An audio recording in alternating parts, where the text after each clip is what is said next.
dear students, welcome back to your English language course. We are now moving on with our English lessons.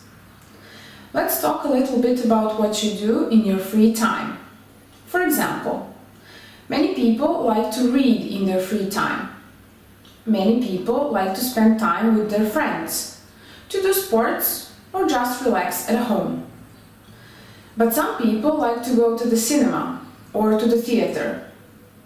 These are only some of the things you can do in your free or spare time.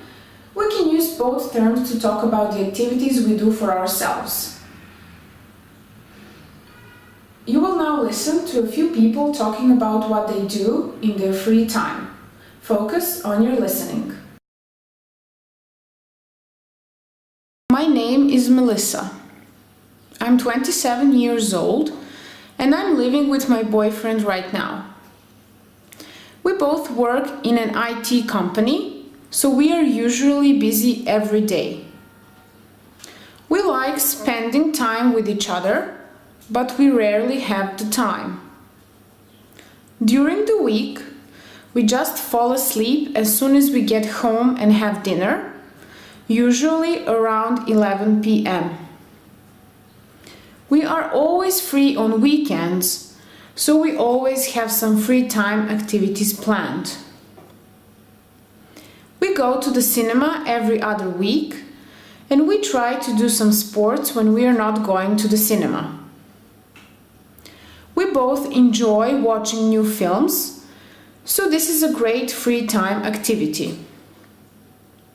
The only difficult thing is to choose the film we both like. We sometimes argue about it. I am a fan of romantic love stories, and he loves action films, so we always agree on watching some hilarious comedy.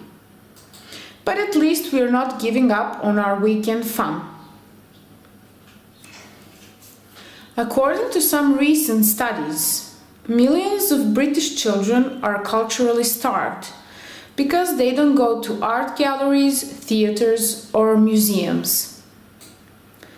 This research finds that many parents don't have the time to take their children to any of these places.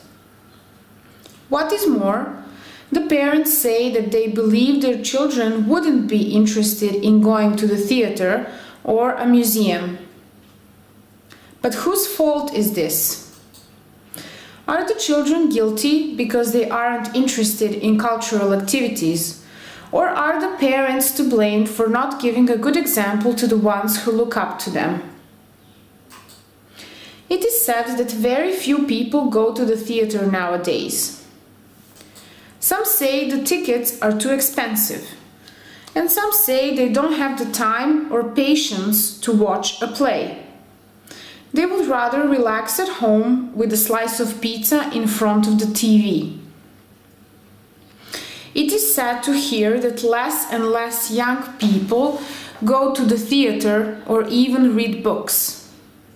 Something should be done. So try to make time for cultural activities, at least once a month. It's the best thing you can do for yourself and your children.